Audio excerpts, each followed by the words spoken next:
On the Track is a web TV show about cryptozoology, natural history, green issues and whatever else the team feel like making up as they go along.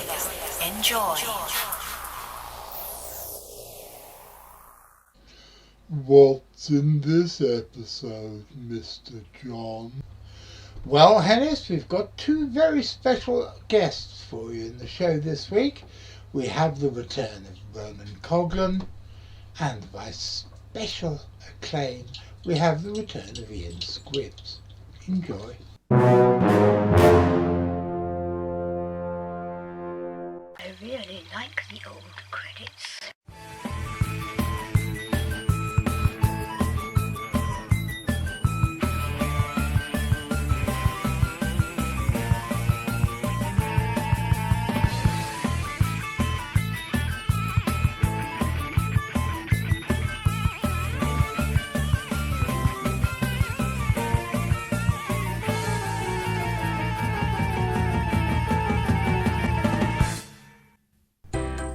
And now, it's Gwen Dibley's Pearls of Wisdom.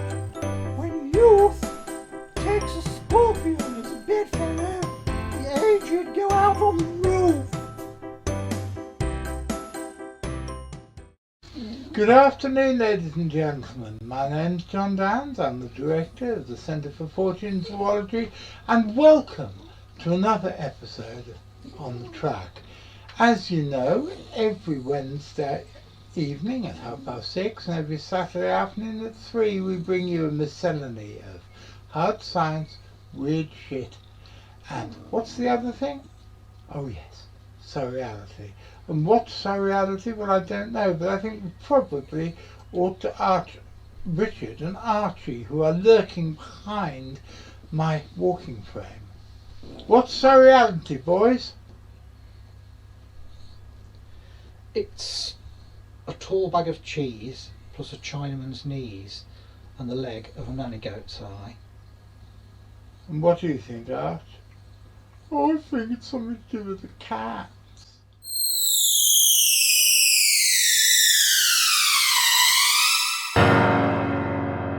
And so, ladies and gentlemen, back by popular demand, we have my old friend Ronan Coghlan, all the way from Bangor and County Down in the north part of Ireland, and he's going to be talking about leprechauns. So, Yeah. Ronan, leprechauns, real, not real, semi-real, or unreal? Discuss. Very good question. The leprechaun is very much associated with Ireland. It's been made into a somewhat artificial looking thing in a green suit by Americans who make leprechaun dolls. And they're sold over here as souvenirs to Americans who don't realize they've been imported from America. Leprechauns traditionally tend to wear red more than green. But their costume varies quite a bit. But the leprechaun originally was not the solitary fairy you see sitting on a toadstool or other appropriate appliance. The leprechaun was a marine creature. The earliest reference to leprechauns in Irish literature is found in a saga called Achtra Fergus Macleta, and this features them as diminutive humanoids dwelling in the sea and in rivers. And according to the saga, they taught a legendary king of Ulster how to breathe underwater when he was swimming. It was quite a celebrated saga in the Middle Ages, but the word leprechaun itself comes from the Irish luchorpón, which means a little body. Generally speaking, the leprechaun of modern days is depicted as a solitary fairy, but it was quite gregarious in days agone. Now, the question, of course, arises, is the leprechaun a mere figment of the Irish imagination, somewhat augmented by ingestion of Irish whiskey and other healthful beverages? But there are quite a number of sightings alleged of leprechauns from time to time. Now, the leprechaun is not generally in folklore regarded as one of the main fairies, who are, in fact, the gods of ancient Ireland, which were reduced to the status of a kind of super race of spirits when Christianity came in. So their competition was taken out of the way. But the leprechauns were regarded as a lower stratum of the otherworldly society. They quite often were depicted wearing rags rather than clothing.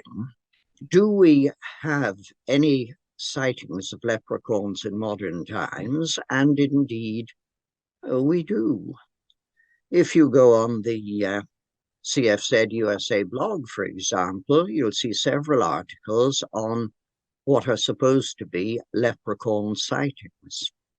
Now, the trouble is, when such sightings are reported, you cannot tell, particularly if you're only reading them off something on the internet or out of a book, whether the writer is inventing them or whether the writer had a hallucination, or whether the writer actually saw a leprechaun.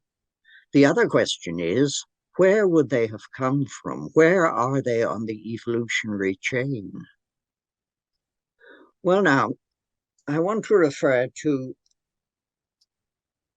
something that happened quite a while ago, 1937. Now, this is a bit before my time. I was not about in 1937. Can you hear me all right, Mike? I can hear you perfectly. Right, but I want to read you this account, which was featured in the Dublin Evening Press, which was a reliable paper. It's defunct now, but it's just a short piece. It tells the story of John Keeley in County Limerick. Now that, for those who are geographically challenged, is in the west of Ireland.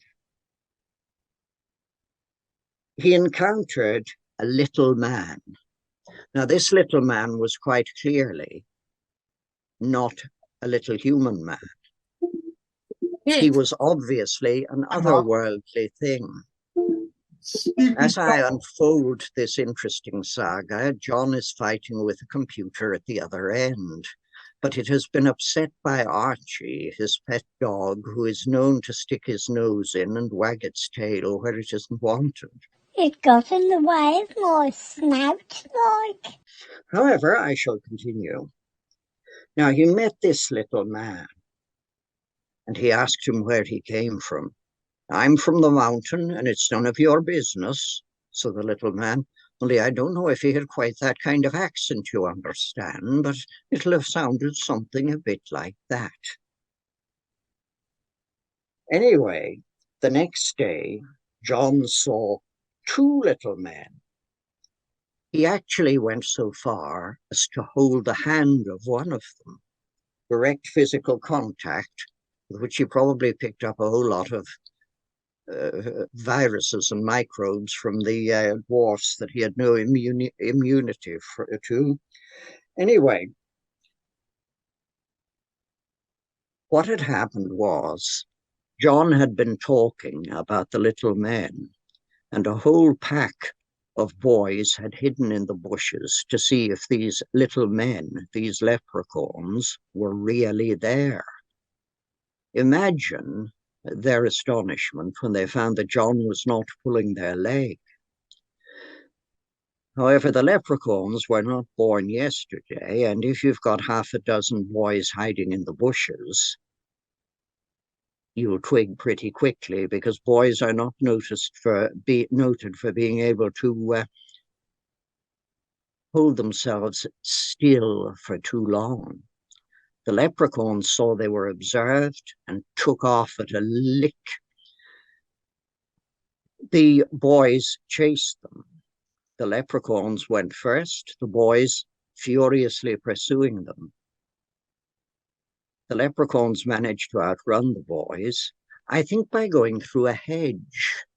The boys were unable to get through because of the prickliness and thickness of the foliage, so they lost their quarry.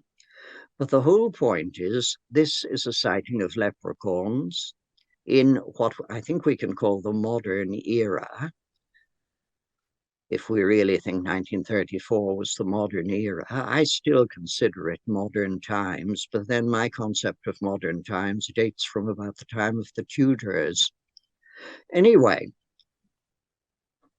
John Keeley had lost his quarry, but the whole thing is, he had a whole lot of witnesses to his encounter.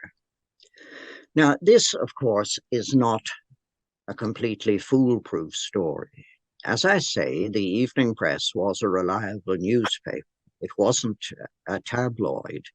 It wasn't like some of these sensational ones I could mention, but I won't in case they sue me.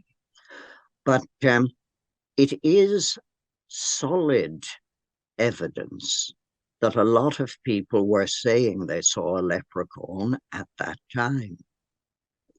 Now, if this were the only incident, we could say there's no real evidence for leprechauns because there could be some trick behind this. Perhaps the boys got together and conspired to say they saw a leprechaun. I think their story would have been broken down, bearing in mind there was a crowd of boys. But there have been other sightings of leprechauns. Around about the 1980s, perhaps a little earlier, a correspondent of an internet website told of an eerie experience which he had. I say he, but it might have been she. It was a non-genderous sort of signature. This character was walking along a country lane when he was suddenly aware there was something in the hedge next to him. Now, of course, you hear things in hedges from time to time. But the thing in the hedge seemed to be following him in little bounds. He didn't altogether like this. It gave him the creeps. And if he quickened his pace, the hopping would quicken as well. Finally, he came to a gate which caused the end of the hedge to come in sight. And then he crossed to the other side of the road where there was another hedge. And he went on his way, only to hear that the creature in the hedge had resumed its pursuit of him. Hop, hop, hop. And then, at the end of that hedge, out came the creature. It was a small man.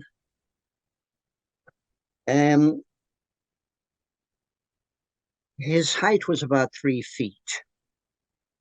He was bulky at the waist and had wide shoulders, and he definitely looked otherworldly.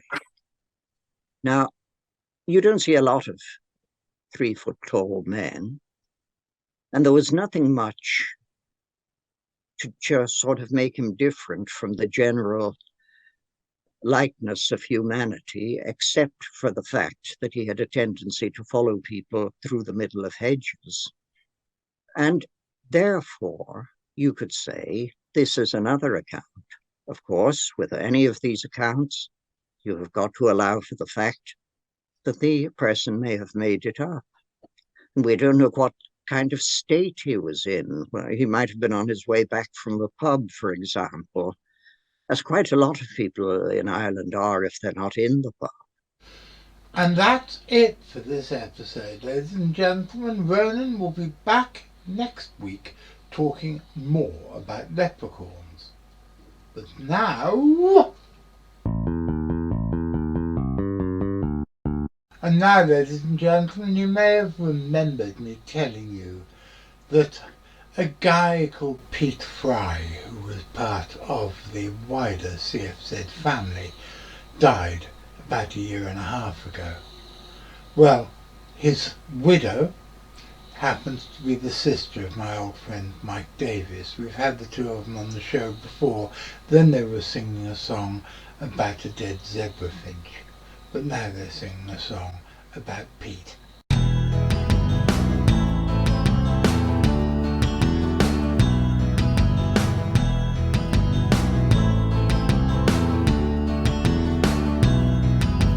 I can see you, just close my eyes.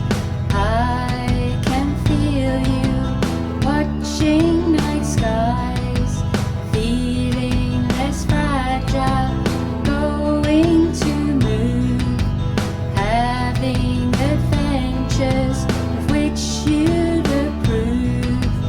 Been a while since I lost myself, can't break free. Cried a lot and I've tried a lot to find me. Think I'll travel far and wide, wait and see. Carry you in my heart that set me free.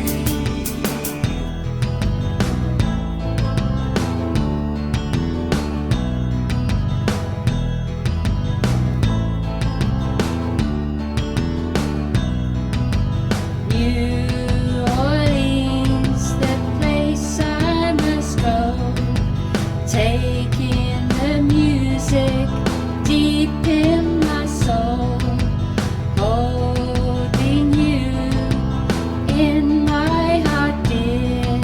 Sat in a bar, drinking a beer. Been a while since I lost myself, can't break free. Cried a lot and I've tried a lot to find me. Think I'll travel far and wide, wait and see. Carry you in my heart that set me free.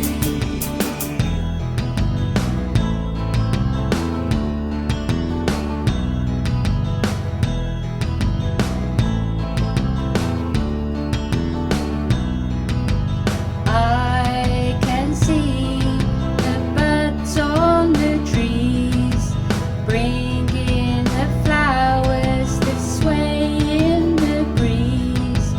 I can breathe, I want you to know. Live in my heart, will never let you go. Been a while since I lost myself, can't break free. Cried a lot and I've tried a lot to find me. Think I'll travel far and wide, wait and see. Carry you in my heart that set me free. Been a while since I lost myself, can't break free. Cried a lot and I've tried a lot to find me. Think I'll travel far and wide, wait and see. Carry you in my heart that set me free. That sounded better, John. Yes, ladies and gentlemen, you are not hallucinating. Look who is in the little box next to me. It's Ian Squibbs. He's back again, and this time we're talking about the Pensacola sea monster. Take it away, Ian. Thank you, John. It's been a while. Thank you.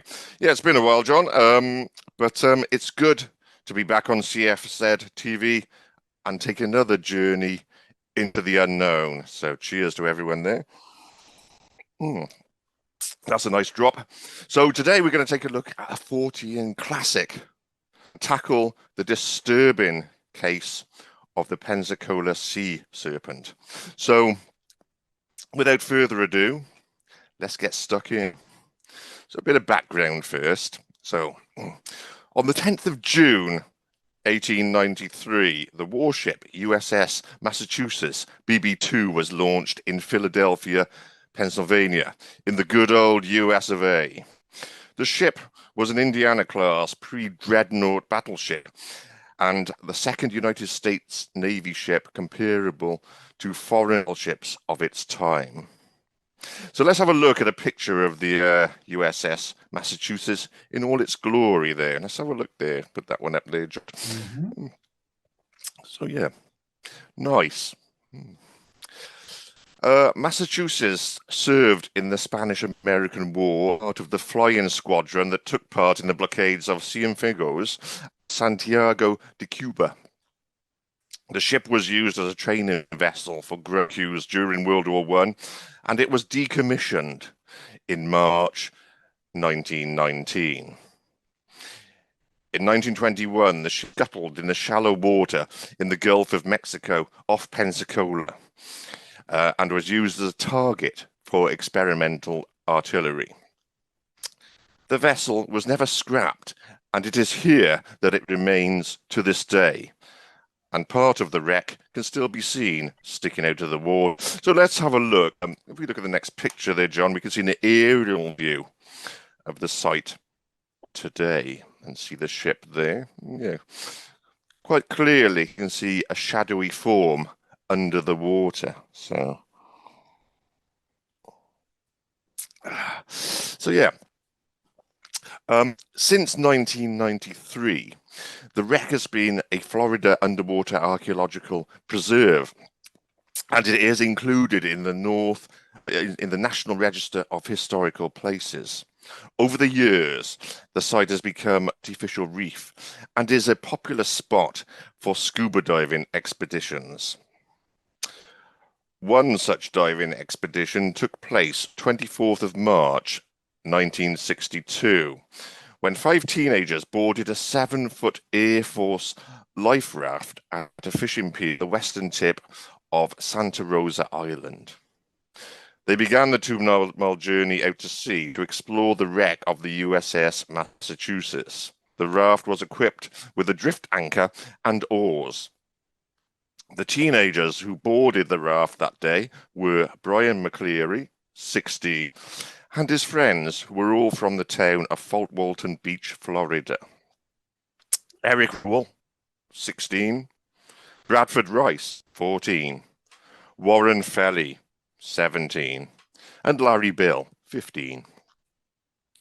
It was a sunny Florida day, but McCleary noticed that the water was cold as they launched the raft.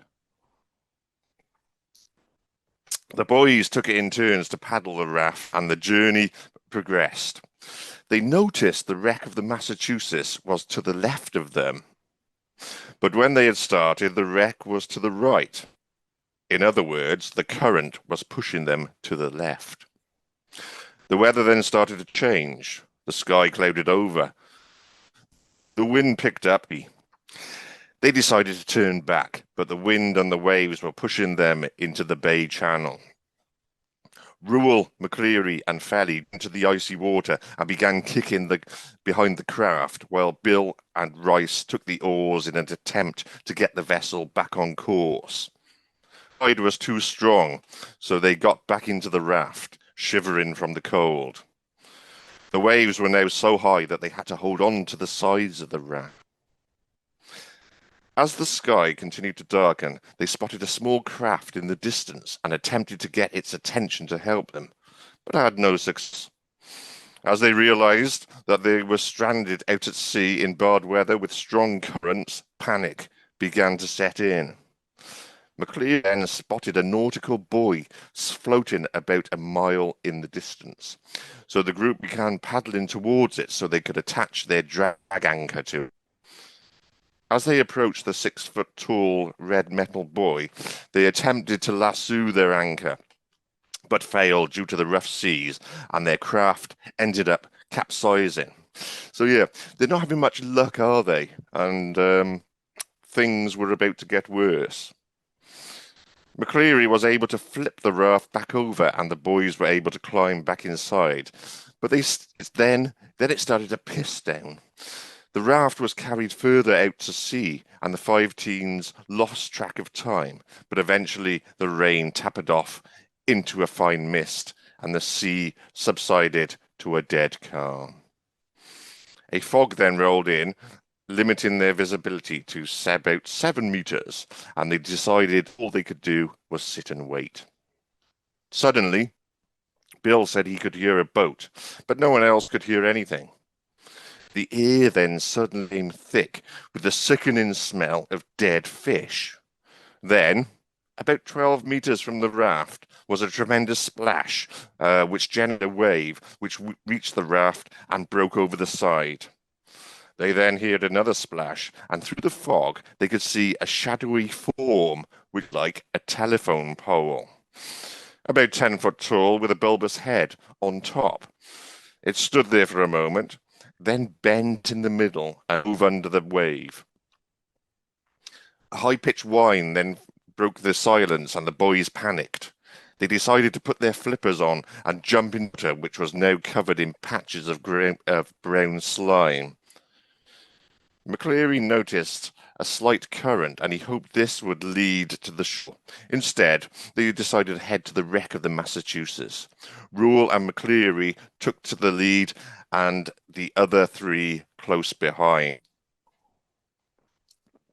Whatever they had seen, they could now hear hissing and splashing behind them. The fog was clearing, but the water was getting rougher. It began raining again, and the water was getting colder. As they swam towards the wreck, they suddenly heard a scream behind Felly, and who yelled, "It's got Brad!" But his yells were suddenly cut off by a short cry. McCleary yelled back to Felly and Rice, but there was no response. By this time, Bill had caught up with Rule and McCleary. The only sounds they could now hear was the ocean and thunder. McCleary then slipped into a fatigued state, unaware of the ocean depth or what was out there, and imagined sinking peacefully to the bottom. Cramping pains in his legs snapped him back into reality, and he realized Bill had vanished. He and Rule dove under the water to look for him, but there was no sign of Bill. Rule was cramping up badly, and he also went underwater. McCleary managed to get Rule and hold on to him and swimming.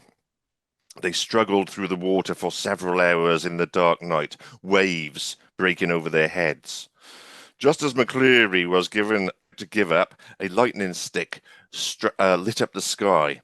A wave broke over them and the 2 were separated. Another bolt of lightning showed Rule of him, and suddenly the telephone pole creature surfaced next to Rule. McCleary noted the long neck, small eyes of the beast opened, and the beast dove on top of Rule. McCleary screamed and swam for his life. The following morning, a fisherman discovered an exhausted McCleary sleeping in an abandoned watchtower on the shore. He had no recollection of swimming the 2 miles ashore, and his 4 friends were nowhere to be found. McCleary produced a sketch of what he saw that night. So let's have a quick look. We'll have a look at the sketch. So put that up there. Yeah. A peculiar sight. I agree. So there you have it. It's quite a tale. And whatever that happened that night, it can't be ignored that 5 youths went out to sea and only 1 returned. The raft was washed up on shore a few miles away on the Gulf.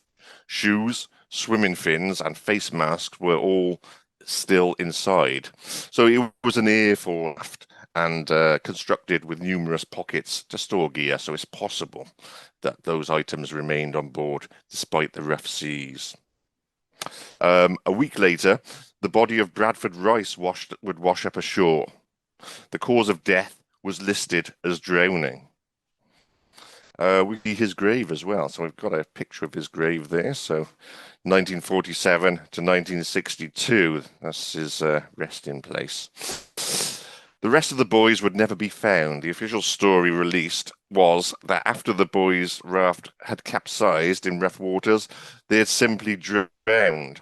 The reporters interviewing McCleary told him that their stories would not mention the sea serpent, as it was better left unmentioned for all concerned, because you have to remember that there were 4 grieving families who had lost their sons after this event, and the thing they wanted to hear at the top was the tale of a sea serpent. So McCleary would suffer a nervous breakdown after the incident. His first story involving this monstrous sea serpent wouldn't become public until May of 1965, when he would publish the story in Fate magazine. The story would be titled My Escape from a Sea Monster. But what really happened that day? Speculation ranges from incredible to the mundane. Perhaps it was an unknown sea serpent. Some have even thought it might have been a pre-survivor, such as a plesiosaur. Others have suggested it was the giant squid. Another theory is that the boys may have encountered a North Atlantic right whale, which would have been a terrifying encounter from a raft. It rises mysteriously up out of water, glides along, turns side to side sometimes, and sinks back down without a trace. In the right light, the baleen look almost invisible, and all you can see is the skinny top part, which looks remarkably like a neck and head. And we can see such an effect if we look at the next picture there. Yeah, definitely. So if we look at that there, that's the baleen. Baleen missing, and yeah, definitely can be misleading, that form. The whales are 10 feet long and move in a rising up, gliding along and back down motion, which matches McCleary's description, and the whales are present off the Florida coast in the month of the encounter. Skeptics suggest the entire story of a sea serpent systematically killing McCleary's friends one by one was a hypothermia-induced hallucination, while others suggest the entire story was invented by a mind racked with survivor's guilt and post-traumatic stress disorder in order to help McCleary's mind process the horrors of that day. McCleary himself would pass away in 2016, and although he would stick to his story to his dying day, he would refuse interviews later in his life. The truth is, we never know what happened on that tragic day. Thank you.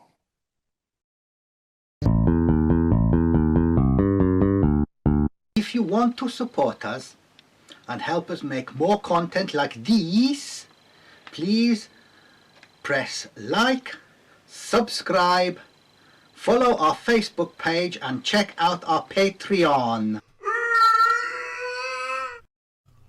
And as the ghost of Joe Strummer, who's an ever more regular visitor to my little studio, wants me to remind you, always press the notification bell, or else you won't be told when the next show's going to be. And that would be an awful pity, wouldn't it? Well, ladies and gentlemen, that's about it for this episode. I hope you enjoyed it. I'd like to say a big thank you to my guests this week, who have been Richard Freeman, Ian Squibbs and Ronan Coghlan, and of course Mike Davis and Tina Fry.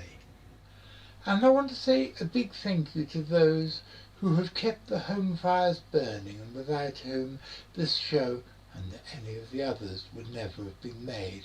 I want to say a big thank you to my producer Louis, and to my old friend, Deputy Director of the Centre for Fortean Zoology and carer, Graham Inglis, who is the guy who, amongst other things, ends up pushing me around corridors of Barnstable Hospital in my wheelchair, because I'm too stupid and feeble to be able to walk there anymore. And I'd like to say a big thank you to my secretary, Miss Karen, and to my housekeeper, Miss Judy. but for whom blah blah blah, because they're lovely girls and I really wouldn't be able to do it without them. And also a big thank you to Isabel, who I suppose ought to be Miss Izzy, because she is the one who is actually helping me deal with the arthritis in my neck and back and helping me be a little more mobile than I would otherwise have been. I'm going to be back on Wednesday and I'm going to have Richard Freeman with me because he was so interested in what Ian Squibbs had to say about the Pensacola Sea Serpent that he wants to talk more about it and he wants to discuss the matter in some depth. So that's what's happening on Wednesday at 6:30. On Saturday at 3 I'll be back and I will have Ronan Coghlan with me with the second half of the talk about leprechauns. And what else will be there? Well, you're just going to have to wait and see. So are you waiting, Mr. McCrinnan? Because if you're there, and I hope you will be, Mr. McCrinnan, I'll be seeing you.